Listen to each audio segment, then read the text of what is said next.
혹시 동창회나 친구 결혼식, 지인 모임만 갔다 오면 기가 확 빨려버리는 느낌 드신 적 있지 않나요? 분명히 한참 웃고 떠들고 왔는데 집에만 돌아오면 그 모든 게 허무하게만 느껴지는 거예요. 근데 이런 사람들 중에는요, 스스로 사람을 만나는 걸 선택하지 않는 사람들도 있어요. 굳이 사람을 만나지 않고 이것저것 혼자 하는 데만도 하루 종일 시간이 다 지나가는 거예요.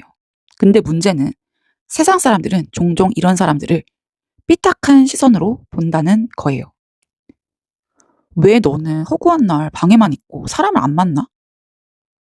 너 조금 사회성이 부족한 거 아니야? 연애는 안 할 거야? 결혼은? 그렇다면 진짜 혼자인 사람들은 사회성이 많이 떨어지는 걸까요? 인간관계에서 특별한 결함이라도 가진 걸까요? 아니요. 꼭 그렇지만은 않아요.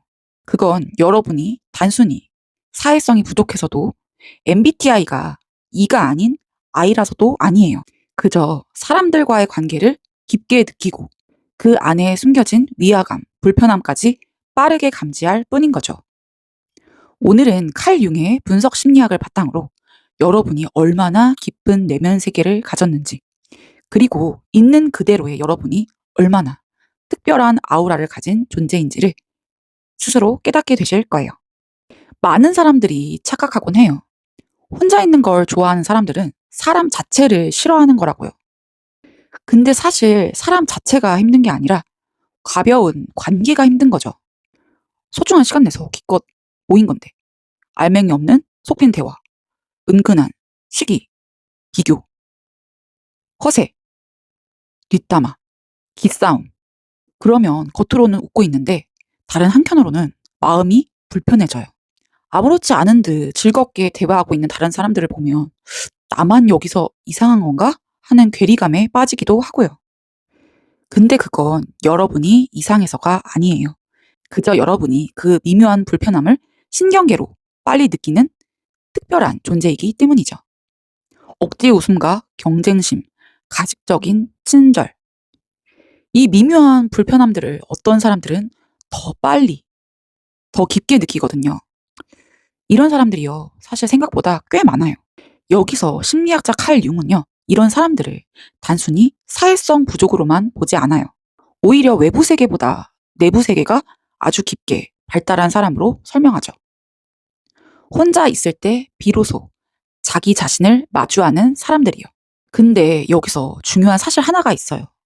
여러분이 혼자인 걸 좋아하게 된 데는 분명히 이유가 있었을 거라는 사실이요. 처음부터 혼자였던 걸 좋아하지는 않았을 거예요. 처음엔 관계 속에서 억지로 웃고 맞추고 나름의 노력도 많이 했겠죠. 그렇게 나의 감정은 뒤로 하고 상대방의 눈치만 보다가 어느 순간 깨닫게 되는 거예요. 왜 나는 사람들을 만나면 이렇게 공허해질까? 왜 나는 사람들을 만나면 오히려 나답지 못해질까? 그때부터 이들은요, 관계의 숫자보다 관계의 질이 훨씬 더 중요하다는 사실을 깨닫게 돼요. 여기서 칼융은 사람이 평생 진짜 자기 자신으로 돌아가는 과정을 겪게 된다고 설명했는데요. 대부분의 사람들은 버림받기 싫어서 혼자가 될까봐 평생을 가짜 모습으로 살아요. 웃기지 않아도 웃고, 싫어도 괜찮은 척하고, 상처받았는데도 아무렇지 않은 척 사회적 가면을 쓰는 거예요. 그러다가 어느 순간 그게 너무 허무해지는 거예요. 그래서 결국 혼자가 되는 걸 스스로 선택하게 되는 거고요. 사람이 싫어서가 아니에요. 그저 더는 나를 잃고 싶지 않아서, 나 자신을 더는 소모하고 싶지 않아서인 거죠. 이건 조금 슬픈 얘기일 수도 있는데요. 사람은 내면이 성숙해질수록 오히려 주변의 인간관계가 점점 줄어드는 경우가 많아요. 왜냐하면 이젠 아무 관계나 견딜 수가 없거든요. 예전엔 그냥 웃고 넘겼던 대화들이 어느 순간부터 너무 알맹이 없는 속빈 강정으로만 느껴지거든요. 물질적인 자랑, 허세, 뒷담화, 비교, 그리고 그 위에서 겉도는 수많은 관계들. 이 알맹이 없는 공허함을 점점 더 견디기가 어려워지는 거예요.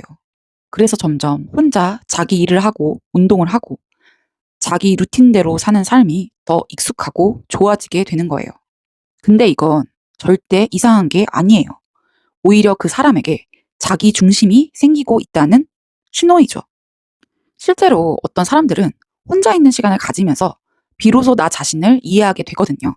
내가 뭘 좋아하는 사람인지, 지금껏 나는 어떤 관계에서 소모됐었는지, 왜 특정 관계만 유독 힘들게 느껴졌는지 드디어 나 자신과 마주하게 되는 거예요. 칼 융은 이걸 개별화라고 설명해요. 남들이 원하는 내가 아닌 진짜 나 자신으로 되돌아가는 과정이죠. 근데요, 솔직히 말하면 혼자가 될수록 외로운 건 당연한 거예요. 아무하고나 연결될 수가 없거든요. 여러 명이 있어도 혼자 겉도는 느낌. 분명히 수많은 사람들 속에 있는데 혼자인 것 같은 그런 느낌이요. 사실 저도 그럴 때가 있어요. 어떤 관계에서는 점점 조용해지고 일부러 제 존재감을 작게 줄이기도 하죠.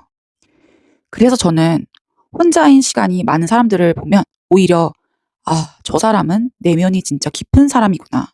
그런 생각부터 하게 돼요.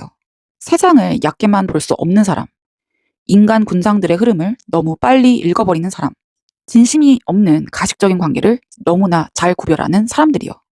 그런 사람들은 혼자 있는 시간 속에서 자신의 영혼이 회복되는 느낌을 받기도 하거든요. 근데 세상은 자꾸 말해요. 인맥이 많아야 성공한 거라고. 근데 진짜 그런 걸까요? 저는 사실 꼭 그렇다고 생각하진 않거든요. 누군가는 많은 관계 속에서 행복감을 느끼지만 누군가는 조용한 삶 속에서 평온함과 안정감을 느끼죠. 중요한 건 숫자가 아닌 내 마음이에요. 내 마음이 편안한가. 계속 사람들 속에 있어도 자존감과 에너지가 계속 깎이는 구조라면 오히려 혼자 있는 삶이 더 건강한 삶일 수도 있어요.